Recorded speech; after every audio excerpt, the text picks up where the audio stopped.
You're paid to be you.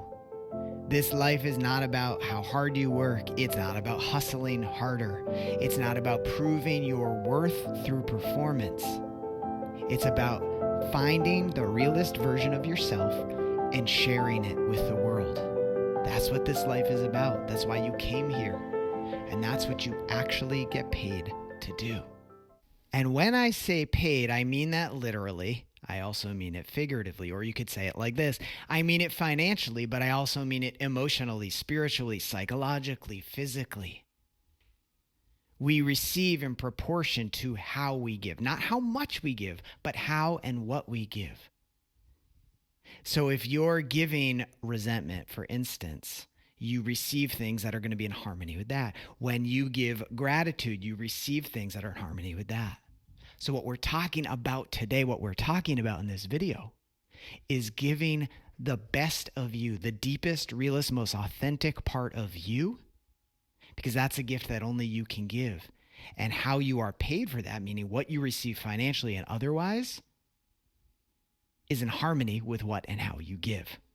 So the more you'll give what only you can give, the better you're paid for it, literally and figuratively.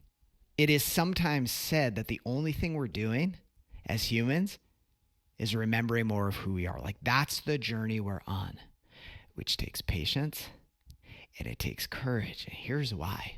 From the second we are born, we're being programmed, or taught, you could say, to be a specific way, to express certain parts of ourselves and withhold certain parts of ourselves. And I want to be really clear here. I'm not blaming your parents. I'm not blaming my parents. I'm a parent. I'm not blaming myself for how this happens with my kids, because it most certainly does. All we're saying, though, is we are taught, we come out of the womb as just like a pure receptive subconscious mind that can't discern what we accept and what we don't. And we're just being taught through example, through vibration, through emotion, through words, of course, through action, what we're allowed to be, what we're not allowed to be, what we're encouraged to be, what we're discouraged to be. And what happens is we start to develop a safety program. And you've heard me talk about this many times. I'll be brief here. You can watch older videos to see this, right? But we're taught that this particular version is who we get to be. And if we be that, if we are that, if we embody that, we're safe, meaning we're accepted. People don't get angry with us as much. We receive love. If we choose to embody something different than what's acceptable to our immediate environment, we often, almost always, associate that with a lack of safety, meaning people might get mad at us, people might reject us, and ultimately might withdraw love. And to a small child, the withdrawal of love is dangerous, because when that happens, right, who's going to care for us? Who's going to take care of us? So you see how significant this is. You're taught to be a certain version of you that's acceptable, palatable, understandable, translatable to the people caring for you, your parents mostly. And you're taught that if you do something other than that, if you express other parts of yourself, you might not be safe. You might not be loved. You might not be provided for, taken care of. So you see how deeply this idea of safety is connected to our self-expression, is connected to the idea or the belief of who we need to be. So this journey that we call being a human is so much about, if we choose, remembering, rediscovering who it is we really are. It's not something you need to learn. It's already within you. It's something you know. It's what you are. It is a journey of remembering that. And it requires patience. It requires subtlety, as I said. Why? Because you most likely have like a whole defense system built up in your psyche and your emotional workings that sort of hide that part of you from you. Because deep in your subconscious, again, there's an idea that if that were to come out, if you were to go, oh my God, I remember who I am, and it's quite different than what I've been sharing and presenting with the world, and you start to embody that, the subconscious goes, uh-oh, people might not like that. What's going to happen? I don't know. We might be safe. People might hate us. People might try to hurt us, whatever. So it does whatever it can to cover that up. But my point being, you see I get excited about this, but I'll try to stay focused. My point being, you are not you're not learning this, you are remembering this. You're not learning it, you're remembering. It's already who you are. You can't not know this stuff.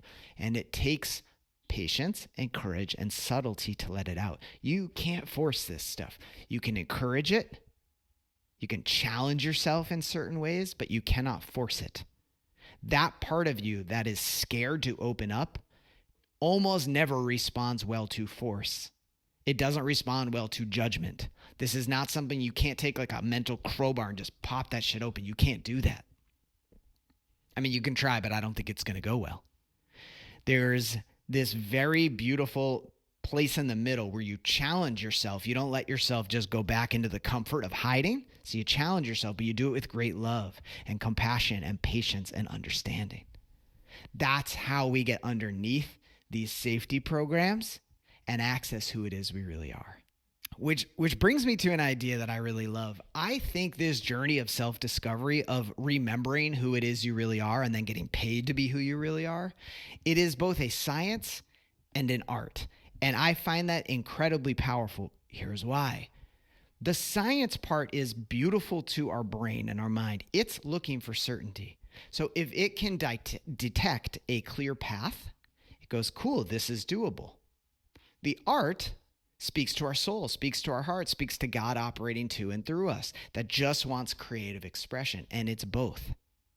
So here's what I mean by that. I'll get a little clearer here. In a very well-known book that's often read in personal growth circles, something I've read many times, a book by Wallace Wattles called The Science of Getting Rich.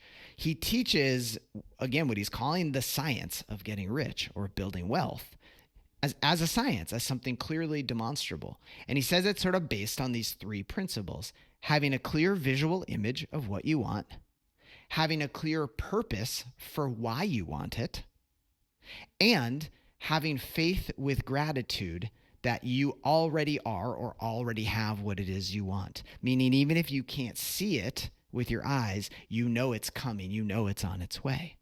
So there's a science, right? There's a clear sequence. You could explain that to any human, and if they're open, they would go, yeah, I get that. I understand that sequence, which is amazing. So it speaks to your conscious mind. Also, it's incredibly artistic. It's creative. The image of what you want is something that comes from your heart. It's something that comes from your soul. It's a spiritual directive. It's GPS coordinates for your life. Faith is art. Faith is of the heart. And yeah, our mind has to get on board with it, but it's of the heart. And I'm stressing this because I want you to see this both as something mathematical and therefore calculable. It's not something that's just so unknown. And within this mathematical sequence, within this predictable way of doing things, there's incredible room for self-expression. And that's how we are as humans. We're not just one or the other. We're not just masculine or feminine. We're both. We're all. And we're talking about self-expression. We're talking about being you so you can live the beautiful, abundant, prosperous, lavish life that I know you want, and whatever that looks like for you. So you are being invited right now to call forth the left and the right brain, the masculine and the feminine, the science and the art, etc., which I hope feels very liberating for you. Being you requires courage. Being you requires breaking the mold of where your perceived safety comes from. Being you requires you to embody and express the very parts of yourself you were likely told are not okay, are not to be expressed, and will not be loved or accepted if you do. Being you requires a whole new rule book, a whole new guidebook. Now, luckily, that guidebook exists deep within you.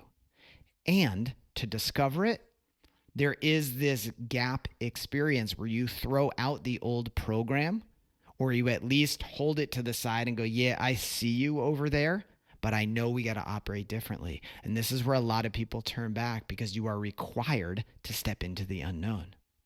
You're required to go somewhere you've never gone before, which takes courage.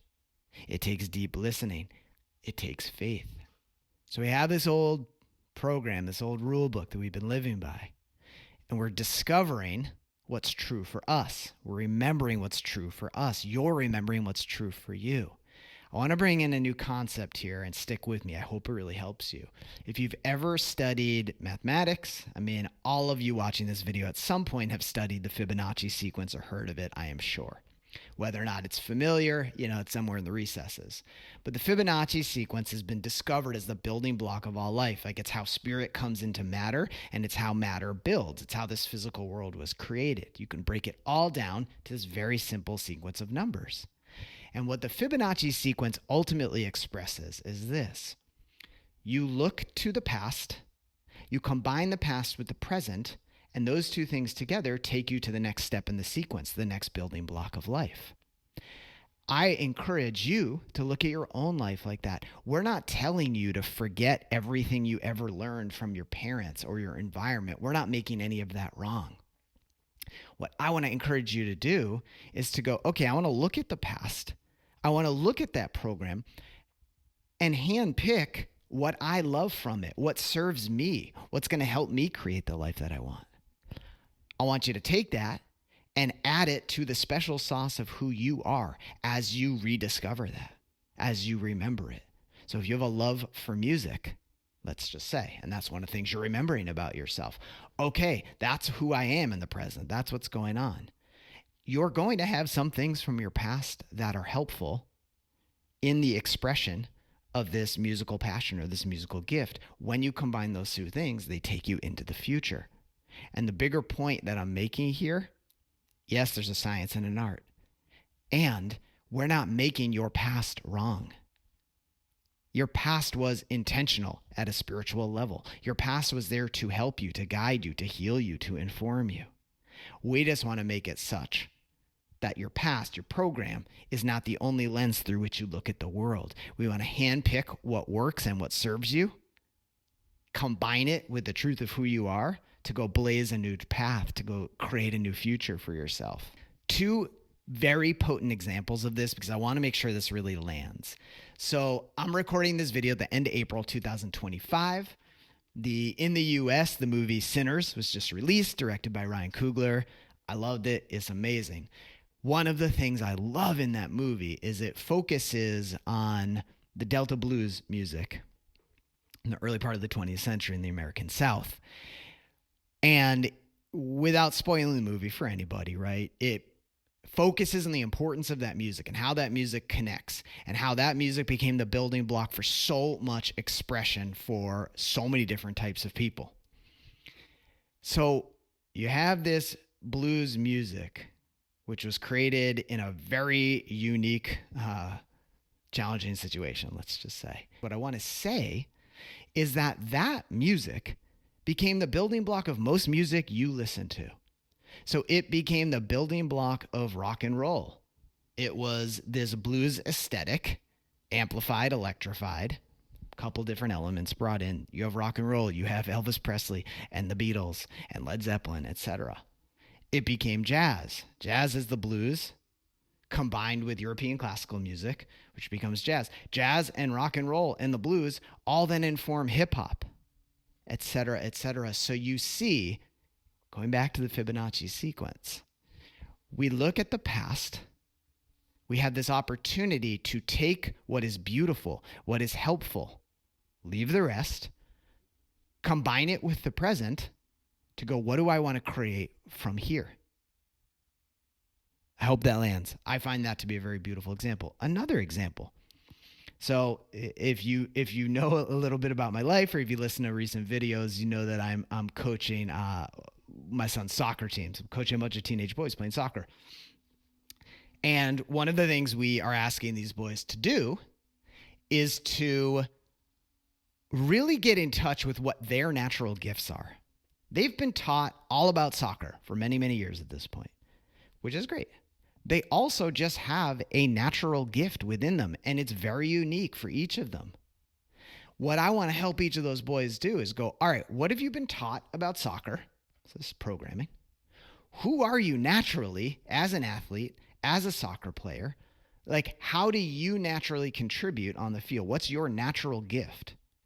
How can we use what you've been taught to combine it with who you are to create this new path for you?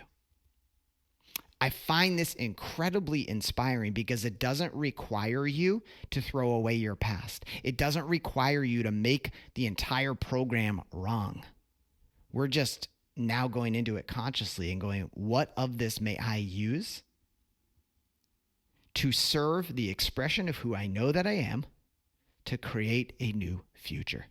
So what we're saying here with the Fibonacci sequence is this. Your life is not intended to be dictated by your programs or by your past. You are to be informed by your past, informed even by your circumstances, maybe take a few things out of what you've been taught out of these programs. But the formula for life, the Fibonacci sequence that's underneath all of life, the building block for all of life is you take what you want from the past, you add it to who you are, and you use that to create the pathway forward. That is the foundation of life. The guiding principle is rediscovering and remembering who you are. Life wants you to succeed. God wants you to win. So no matter your job, your role, your position, your relationship, you have an opportunity to bring more of you to it. You don't have to even go quit. You don't have to rearrange your whole life. Just start with bringing more of who you actually are, the real you, underneath the programs to everything you do, and see what starts to happen. You simply expressing more of yourself, even just like in the tone of your voice, let alone in your actions, blesses the world. It takes life forward, and it will take your life forward. So in this idea of being paid to be you, we're talking beyond a livelihood. We're talking beyond a particular business or job, though it certainly includes that. It's who you are being in every moment, through the thoughts that pass through your mind, the tone of your voice, the actions you take, the energy you allow to circulate through your body, etc., etc., etc. You have no idea the pathways and the opportunities that will open up to you, that will open up within your life when you are, first, more honest with yourself about who you truly are, and second, more honest with the world and with life about who you truly are. Meaning, as you remember who it is you actually are underneath all these programs, underneath the desire for perceived safety, as you share that with the world more authentically, this opens up incredible opportunities, incredible pathways, things you can't even imagine right now. And these opportunities become the doorway for you to be paid to be you, literally and figuratively. So I want to close this video with a few questions. Put on some nice music underneath them. I'll let you guys sit with them. Write them down, sit with them, take your time with these things. The intention of these questions is to help you start to access, to help you start to remember who it is you truly are. What makes you uniquely you? What are the gifts that you uniquely have to give to the world? What are your passions, your desires? All of these things, right? They end up being GPS coordinates for the path that you uniquely are intended to live, the ways that you uniquely are intended to bless life, and then will open the doors for you uniquely to be paid to be you. You can sit back, relax, really sit with each of these questions, maybe even write them down or pause the video to consider them. First, what am I deeply passionate about? What am I deeply passionate about? Beyond any idea of what will make you money, beyond any idea of what anyone else will think, what am I deeply passionate about? What lights me up? Next, what do I think or daydream about when my mind wanders? What do I think or daydream about when my mind wanders? In those free moments where I'm unfocused, where is it my attention is pulled? What would I do if I never worried about money again? What would I do if I never worried about money again? What actions would I take? What path would I pursue? What would I allow myself to be, do, or have? if I was not motivated by a worry concerning money? What would I do if I didn't care what other people would think of me? What would I do if I didn't care what other people would think of me? So where is your life force directed before it gets derailed by a fear of judgment or rejection? How do I express myself when I am most comfortable and relaxed?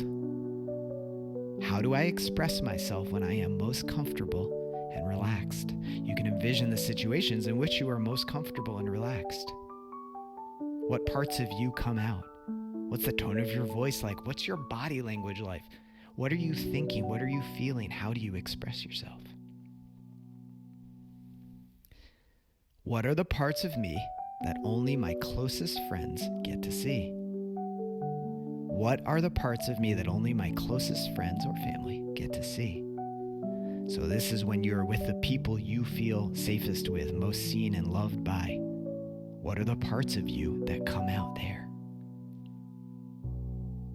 And last, what are the deep desires of my heart that I only share with God? What are the deep desires of my heart that I only share with God? When I'm in meditation, when I'm praying, when you're in meditation, when you're praying, what are these deep desires in your heart that you only allow yourself to express when it's just you and God? Use these questions. Use them again and again and again. What they will show you are these unexpressed, perhaps even unacknowledged, unknown parts of yourself that are begging to come out. The more you share these parts of yourself with the world, in little moments and big, the more you will see opportunities to be paid for being you.